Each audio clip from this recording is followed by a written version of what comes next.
Hi, my name is Alfredo Moreno, and today I will be briefing you on Operation Ivory Coast, better known as the United States raid on the Son Tay prisoner of war camp during the Vietnam War. We will analyze the raid and identify the specific intelligence circumstances that led to its failure. In the following slides, you will be presented with an executive summary addressing the facts of the raid, an overview of the planning process, a description of the raid's execution, the failures in the intelligence process that negatively affected the outcome of the raid, as well as the strategic impact of this engagement. The briefing will be wrapped up by a conclusion seeking to tie all these sections together.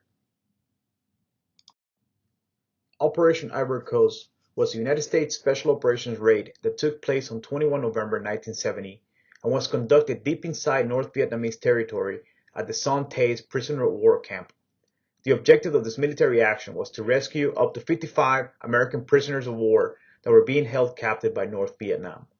Although the raid was successfully executed, it failed to accomplish its main tactical objectives, as the POWs had been moved from the Son Tay camp to a different camp days prior. The failure of this raid is often attributed to gaps in the United States intelligence processes, to include the inability to collect, process, and timely disseminate intelligence information to the operational forces. With that in mind, the raid did have a positive effect on the POWs, as the North Vietnamese authorities fear that similar raids will take place elsewhere and relocated all POWs under a consolidated facility in Hanoi. This move significantly improved the quality of life conditions for American POWs. In May 1970, the United States learned about the POW camp through imagery intelligence collected by SR-71 spy planes. Planning for a rescue mission was started and conducted through a phased approach. Phase 1 included a concept development to determine if a military operation could successfully be launched. The concept development relied heavily on imagery intelligence collected by CIA aerial assets. Upon President Nixon's approval of the concept, U.S. Army Special Forces Colonel Arthur Bull Simmons was selected to create and lead the elite joint task force that will conduct the raid. This led to Phase 2. The task force created was an all-voluntary unit that drew the best men across the U.S. Army and United States Air Force. The task force conducted 170 mission rehearsals, all with live fire. It is key to note that the mission plan called for a nighttime raid. Consequently, only two windows of opportunity existed to maximize nighttime visibility. These windows were on 21 to 25 October and 21 through 25 November 1970, respectively.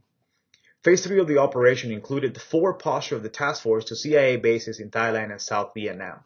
However, due to President Nixon's limited availability for a mission brief, U.S. political leaders decided to move the raid to November to allow for a full brief to the president and gain his approval.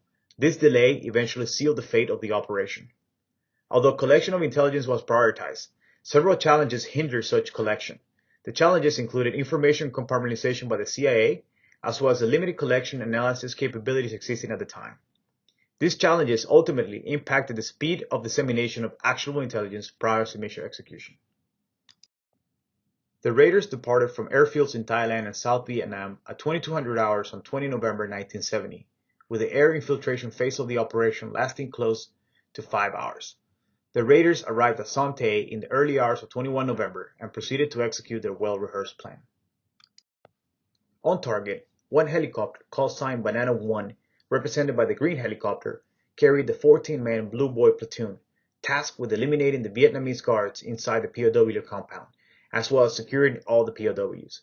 To achieve the element of surprise, Banana 1 conducted a controlled crash inside the POW compound. That being accomplished, the Blue Boy platoon flawlessly eliminated all Vietnamese guards, but found no sign of the POWs. Another helicopter, call sign Apple 1, represented by the orange helicopter, and carrying the 22 men from Greenleaf platoon, the assault support element, initially landed on the wrong compound. However, as the platoon noticed their mistake, they realized that they had stumbled upon a compound with over 100 Chinese soldiers. Greenleaf elements successfully neutralized all Chinese elements and proceeded to board the helicopter to rejoin the rest of the task force. Simultaneously, a third helicopter, call sign Apple 2, represented by the yellow helicopter, carrying 20 men from the red wine platoon, or the command group and security elements from the raid, effectively neutralized their guard towers using the helicopter miniguns, and then proceeded to land and take the place of Greenleaf to neutralize all enemy forces outside the main compound. Additional air support hovered around the compound and prevented Vietnamese reinforcements from overwhelming the task force. Upon Blue Boy's commander radio and negative items, the task force proceeded to extract from the camp, not having found a single POW. The raid lasted a total of 27 minutes. The lack of intelligence was detrimental from the start of the operation. It was later learned that due to the flooding of the Son River, the POWs had been moved days earlier to a camp only 15 miles away from the Son Tay. Information compartmentalization by the CIA prevented planners from successfully exploiting the limited intelligence obtained prior to the raid. An example of this were several SR-71 missions a month or so prior to mission execution that noted that the camp was being less active as usual. The information was not disseminated to the planners. Furthermore, the lack of diversity for collection limited the validation of actionable intelligence. Therefore, the planning of the raid relied mostly on imagery collected by CIA assets, not military assets. Last-minute intelligence confirmed that the POWs having moved from Son Tay came on the date of the raid itself. However, senior leaders on the Mission Planning Committee decided against disseminating this piece of information to the raiders. This last statement is a perfect example of how cognitive biases played an important role in the failure of this operation. The raid's senior leaders succumbed to the confirmation bias as they failed to take into consideration any additional factors or intelligence contrary to their preconceived notions. Most remarkably, however, was the group's inability to voice out different opinions, even when presented with critical, accurate information about the fate of the POWs. This groupthink behavior was a major cause of the raid's failure. Although the raid failed in achieving its main goals, it did have a positive effect as it dramatically improved the morale of American POWs in North Vietnam. Consequently, North Vietnamese leaders, fearing of additional U.S. military actions at other POW camps, decided to consolidate most of the POWs into a central location in Hanoi. The consolidation increased POW contact with other American prisoners and improved the overall morale and quality of life of most captives. The raid also served as a forcing function to reorganize the United States intelligence community, eventually leading to the creation of organic intelligence collection capabilities within the United States military.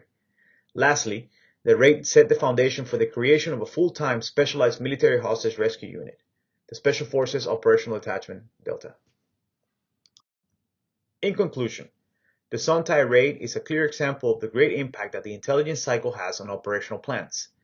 It also demonstrates that the understanding of cognitive biases is vital in the development of sound, achievable plans, as well as in assisting in mitigating any unnecessary risks to the force and to the mission. The raid also emphasizes the need to identify secondary effects in order to create appropriate measures to exploit desired effects. Lastly, the raid also serves as a perfect vignette to reinforce the special operations truth. Humans are more important than hardware. Quality is better than quantity. Special operation forces cannot be mass-produced. Competent special operation forces cannot be created after emergency occurred. And most special operations forces require non-special operations assistance. Thank you for your attention, and this concludes my presentation. Thank you.